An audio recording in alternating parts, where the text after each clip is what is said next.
Today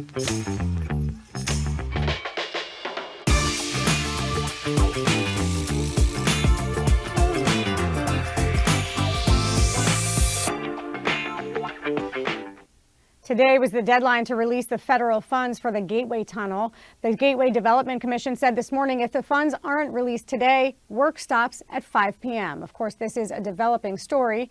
And two candidates are still neck in the CD11 race to fill the congressional seat once held by Governor Mikey Sherrill. Hi, everyone. I'm Joanna Gagis, and this is Reporters Roundtable. We got a panel of journalists with us to help break down all the latest week of New Jersey news. Let's see who they are. We have Colleen O'Day, senior writer and projects editor for NJ Spotlight News. We've got Daniel Hahn, reporter for Politico NJ, and Charlie Style, political columnist for The Record and the USA Today Network. Now, Governor Sherrill's acting attorney general filed a lawsuit this week against the Trump administration to unfreeze those Gateway Tunnel project funds. They're asking for immediate relief. At the time that we're taping, the courts still haven't made a decision, but that could happen at any moment. Charlie, I'm going to start with you. Just explain why New York and New Jersey brought this suit. I think they ran out of time and they ran out of options and the ability to persuade the Mad King, who is sitting on this money, largely, somewhat mysteriously, but largely I believe is out of spite and trying to use it partly out of spite and partly as sees it as some sort of leverage for a host of things, namely maybe getting Democrats to back off some of their demands to put restrictions on ICE and Department of Homeland Security funding. So it kind of remains something of a mystery. So I think with the deadline, with the running out as of Friday today, and the possibility of having all these idled workers, they needed to show that they weren't just sort of sitting around trying to negotiate on the back channel with Trump, which seems like an exercise in futility. So they went with the nuclear option. So there is a separate lawsuit from the Gateway Development Commission that actually filed suit before the states did. They say this is a breach of contract. The states say, as you're saying, this is political. And I sat down with the acting attorney general, Jen Davenport, earlier this week, who said, look, we've gotten numerous reasons listed as to why there's a stoppage. One of them being that this is an investigation into the state's DEI practices during the contracting process. They say it's been a moving target, Charlie. Absolutely. I agree with that. I mean, that whole DEI thing, no one really bought that. That was just sort of an excuse to, initially it was an excuse to cover their real intent, which was to stick it to Chuck Schumer and Hakeem Jeffries, the Democratic leaders of Congress, who are also from New York, who are also digging their heels in over the budget impasse. And the more they dug in, the more his rhetoric became extreme. He threatened to terminate the project. So then that sort of kind of faded into the background. Now, supplanting that, we have the issue of, as I mentioned before, the DHS funding. And then actually, then you think about it, it's sort of caught up in this broader campaign by Trump to just stick it to Democratic cities and states across the country, whether it's sending in a deportation force into Minneapolis, sending the Justice Department down to Fulton County, or ordering audits of 14 states, Democratic states, of their federal funding. It's all designed to just rankle. It's part of that broader campaign.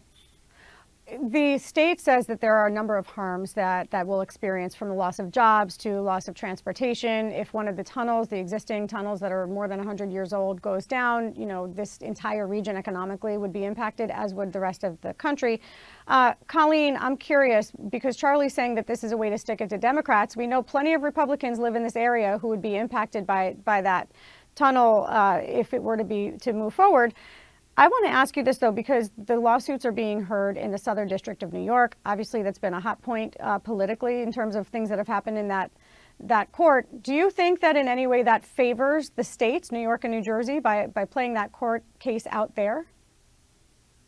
I mean, I certainly think it probably does, but remember, anytime there's something in the federal courts involving the Trump administration, you've got to wait a few steps. So we've seen a lot of instances where there has been a district court judge who has stopped the administration from doing something, but then when it goes to the appellate level, if there are Trump appointees on the appellate uh, panel, then they might reverse. So anything that does happen, I mean, I would. This is being heard on an emergency basis, so I would think that maybe we'd hear something today. I don't know. I do want to go back to what Charlie said and talking about politics. I'm not sure if he saw this because we were kind of tied up last night with an election. But the latest thing that's being reported by national news outlets is that the president said at least told Chuck Schumer, the Senate Minority Leader, that he would release the funding if Schumer would agree to name both Washington Dulles International Airport and New York Penn Station for Donald Trump. So it, in some ways, plays into the case and the brief that we've seen outlined from the Attorney General's office that there are a lot of Absolutely. political favors and there are a lot of political kind of, there's a lot of political retaliation being tied to this funding, which we know was already allocated, appropriated. Daniel, this is the first lawsuit that we've seen from this acting Attorney General, Jen Davenport. She is not confirmed yet, although she did get through the first round this week of the Senate hearings. States have largely, including our former Attorney General Matt Platkin, been successful in bringing lawsuits against the Trump administration and clawing back money that he's pulled. Do you see this as part of that trend? Do you think that this case will end the way New York and New Jersey hope it will? Well, I do see this as being part of a trend of capital D Democratic states pushing back against the Trump administration. And I think what you're seeing here is something playing out that was talked about a lot on the campaign trail for governor. Mikey Sherrill, the Democrat, now the governor, she promised that she would stand up to the Trump administration and sue the Trump administration in cases where she felt that government's interests conflicted with the state government.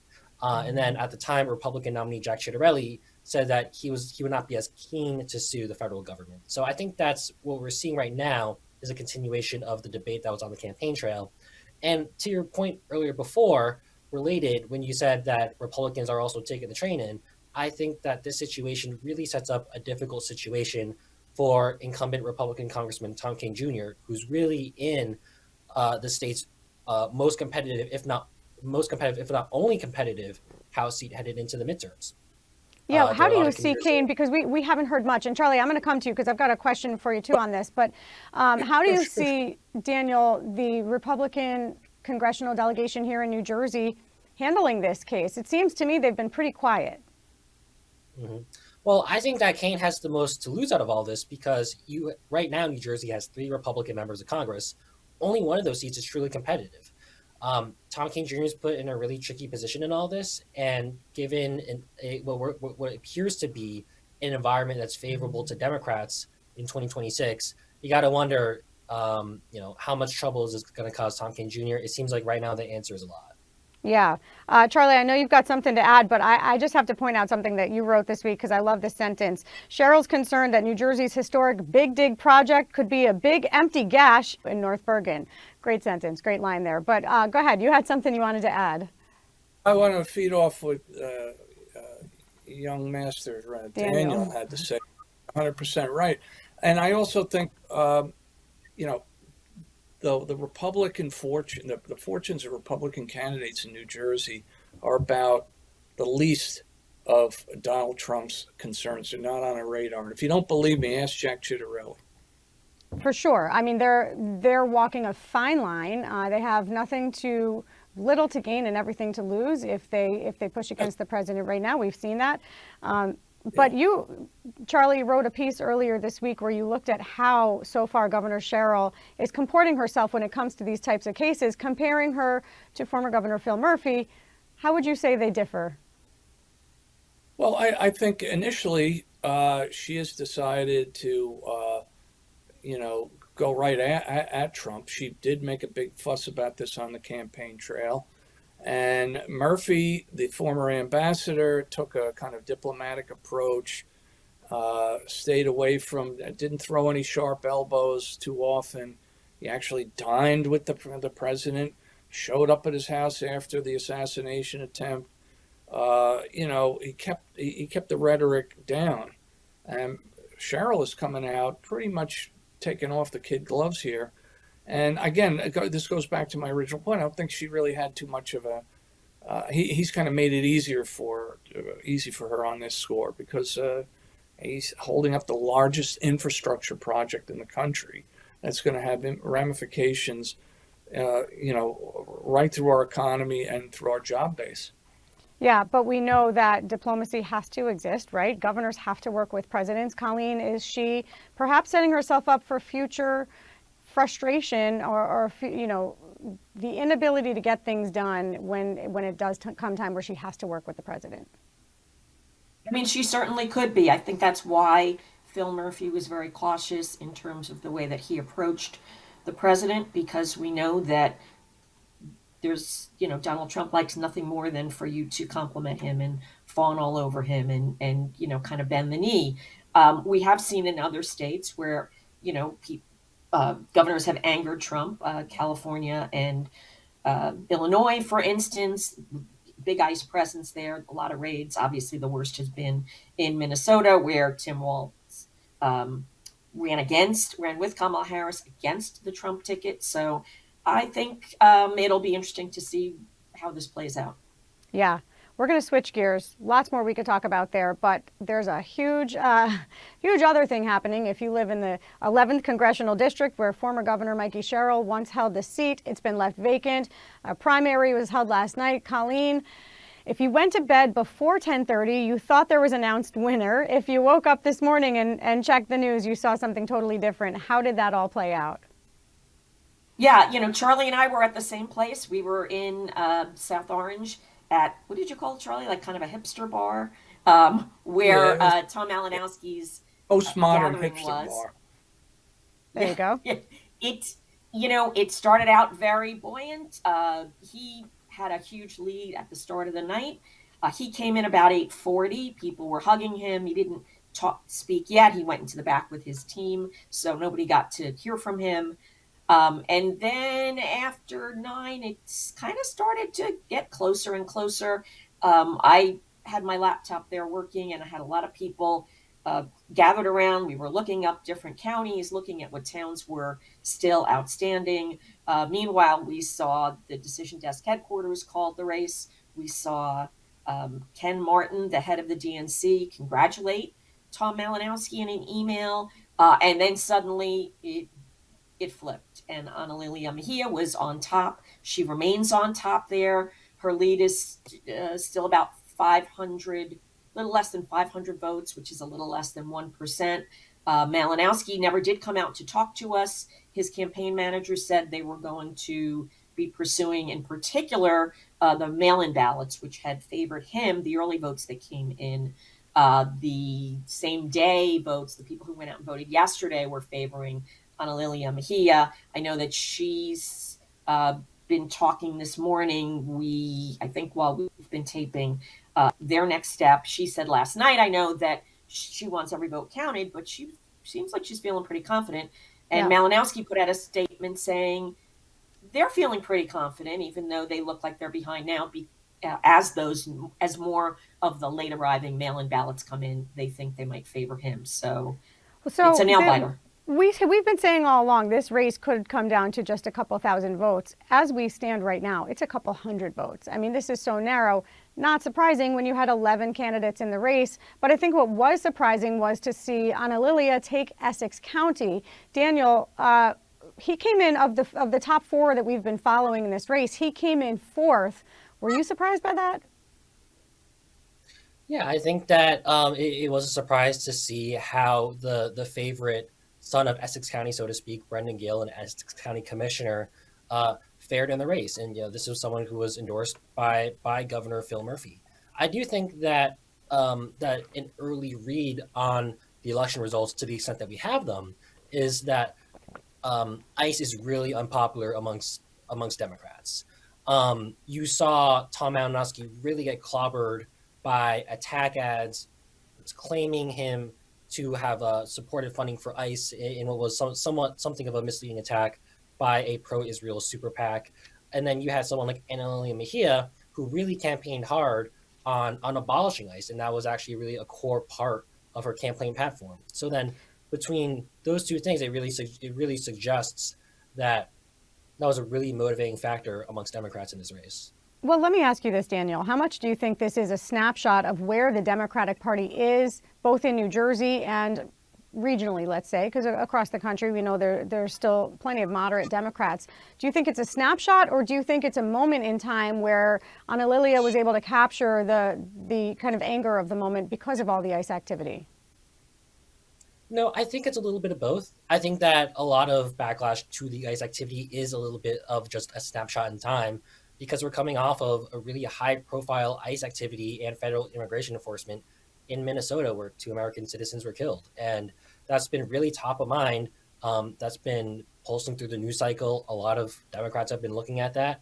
So then, who knows what the top issue will be in the June primaries. Charlie, in the words of the great Joe Pesci. Oh, you mean from Casino? It's all Yes, I about do the mean dollar. from Casino. Come on, Charlie. I'm going to That give was that the to you again.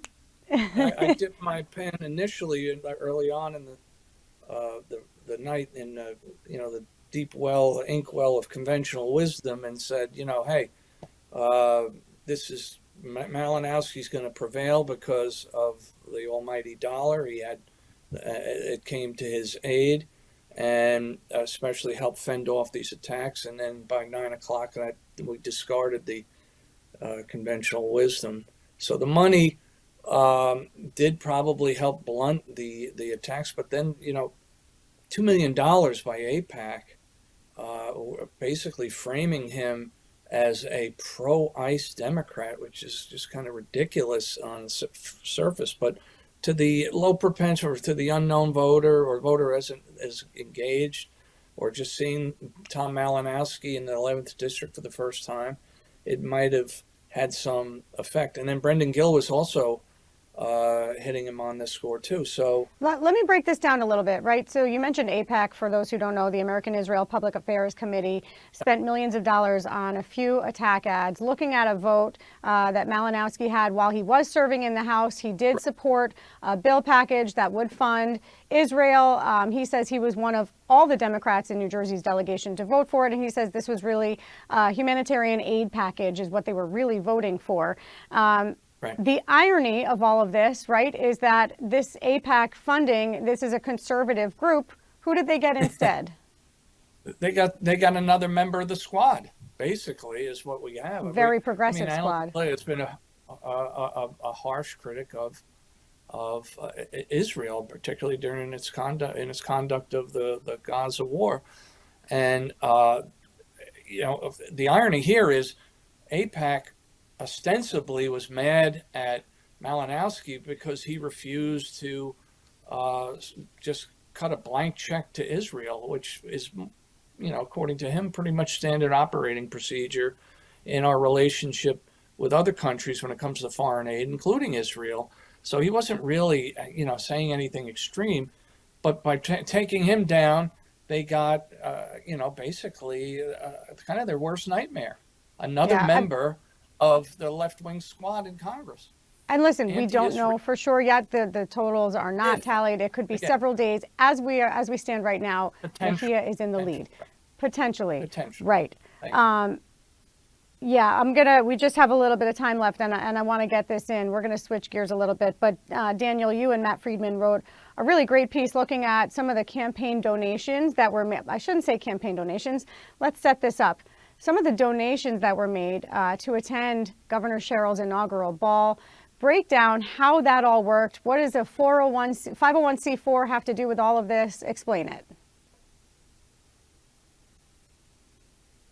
In inaugural festivities were funded by a nonprofit group called Mission to Deliver. Now, Mission to Deliver is technically independent of the governor, although it is coincidentally run by some of her closest and longtime advisors. And it is able to receive unlimited amounts of money, and also is not required to disclose its donors. Now, to their credit, or maybe not to their credit, but if you did pony up a couple $100s to attend the ball, you may have seen some corporate logos on a digital screen saying, thank you to our sponsors. But there's no way for any general member of the public to see who donated to this group that essentially funded a big party for the governor. And as we reported in our story, just a couple of days before she was sworn in, the governor was at an Italian restaurant at American Dream Mall, where people who gave at least $100,000 to this nonprofit were able to see the governor, speak with the governor, and included business executives, lobbyists, labor union leaders, and the price to attend the carpaccios was just a cool 100,000. Well, you said a couple $100s, but in some cases, we know that people paid $50,000 a ticket, up to $250,000 for some donors, right? And there's no transparency in terms of who those donors are, Daniel? Yes, there is no requirement for the nonprofit to disclose the donors list. Yeah. That is all the time we have. I'm glad we got that in, but thank you so much to our panel for being with us today. We're going to be following all of these stories. You can follow me on Instagram at Joanna Gagos NJ, and you can also go ahead and scan that QR code right there on your screen to see more episodes of Roundtable. For all of us here at Gateway Center in downtown Newark, I'm Joanna Gagos. Thanks for being with us, and have a great weekend.